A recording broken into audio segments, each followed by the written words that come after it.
Tudo bem, pessoal? Mais um artigo produzido por mim. Vocês podem acompanhar na minha página ou lá no Facebook.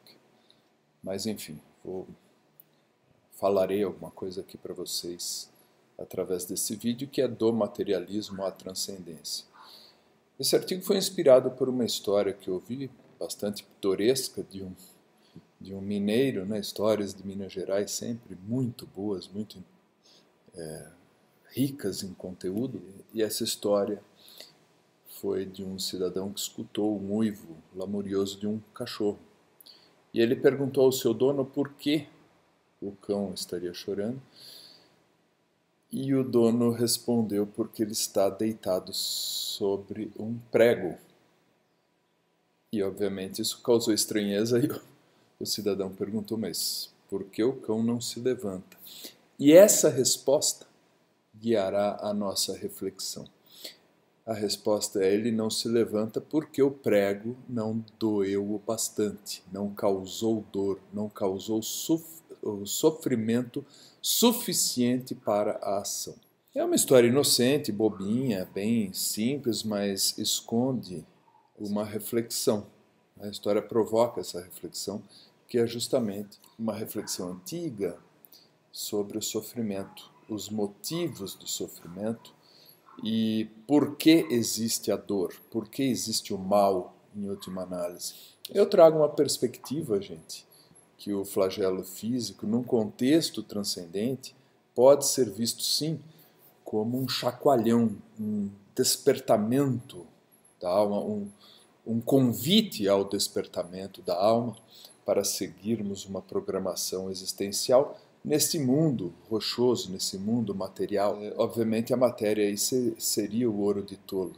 Eu coloco no texto, inclusive, que as brilhantes e supostamente valiosas, que não são valiosas, mas supostamente valiosas joias materiais, seriam insignificantes grãos de areia para o espírito. E aí eu faço a provocação no próprio texto. Estaria eu falando, escrevendo ou promovendo um discurso religioso? Este discurso seria religioso? Esse vídeo poderia se encaixar num discurso budista, por exemplo, espírita, católico, cristão, o guarda-chuva do cristianismo?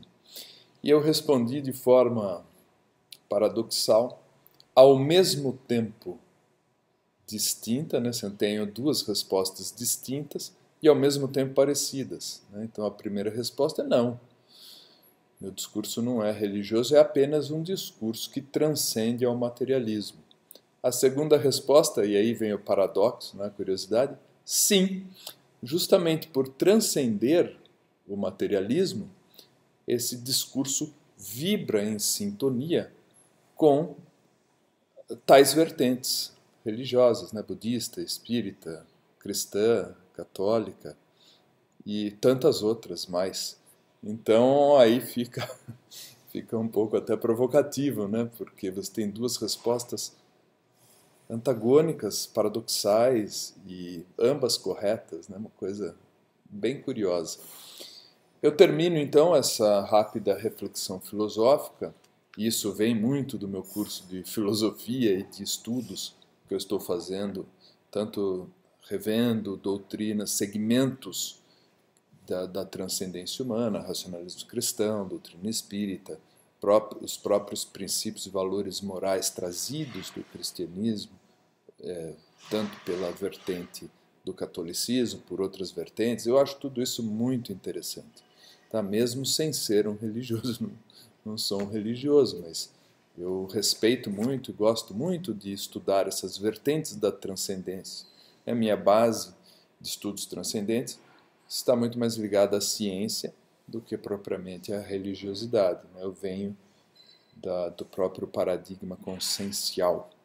Então é aquela rigidez, a rigidez científica, mas isso não me impede de apreciar, degustar e admirar também muitos desses valores trazidos por inúmeras vertentes, em especial o cristianismo.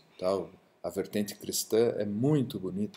Mas enfim, Será que o nosso prego materialista, será que esse sofrimento causado por esse mundo material, por esses valores materiais finitos, né, será que não doeu bastante ainda?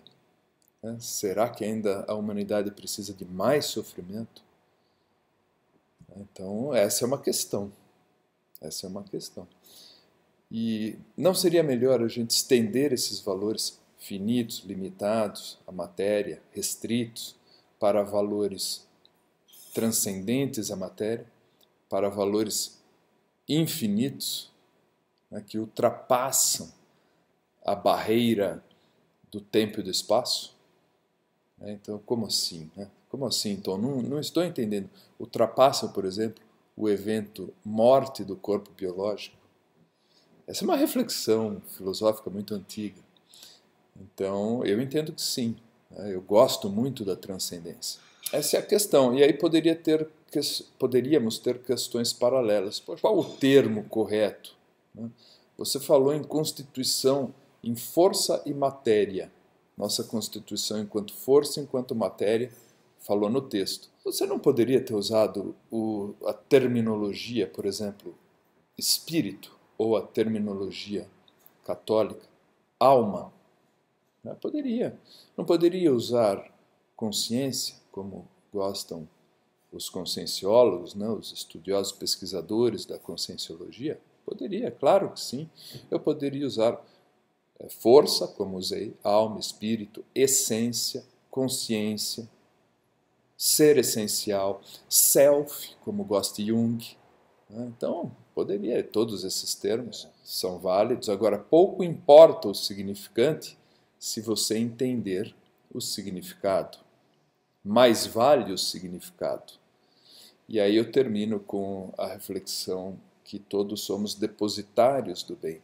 Essa é uma reflexão que um integrante de uma vertente, né, transcendente, que é a vertente espírita, o juiz de direito Haroldo Dias Dutra, ele traz, numa das palestras dele que eu assisti, ele traz essa reflexão que somos depositários do bem e, portanto, devedores do bem.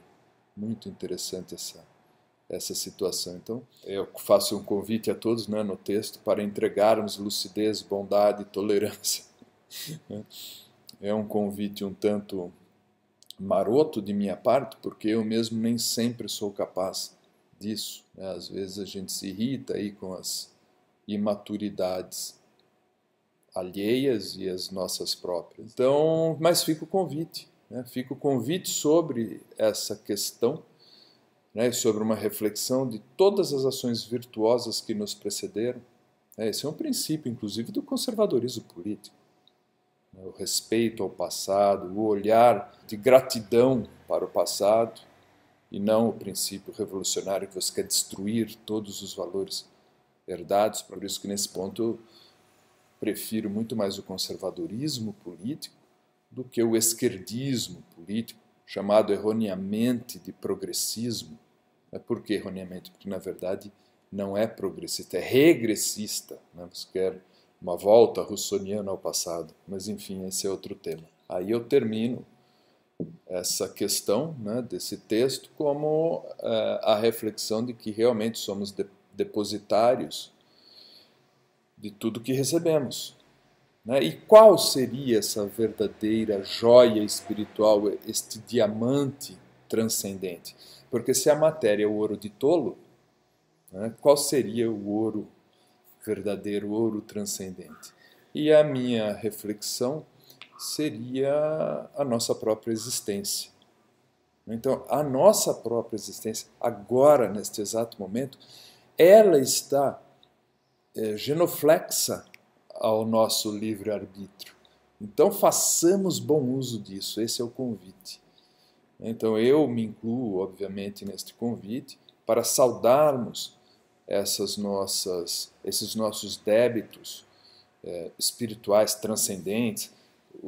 Algumas vertentes mais ligadas à linha esotérica chama isso de débitos kármicos, né? Algumas vertentes chamam assim. Então, Não interessa se seja débito kármico, débito transcendente, novamente o significante perde importância em relação ao significado, ao conteúdo, ao conceito em si. Então, esse é o convite, né, para mostrarmos nosso lado mais lustroso, nosso lado mais trabalhado, mais polido.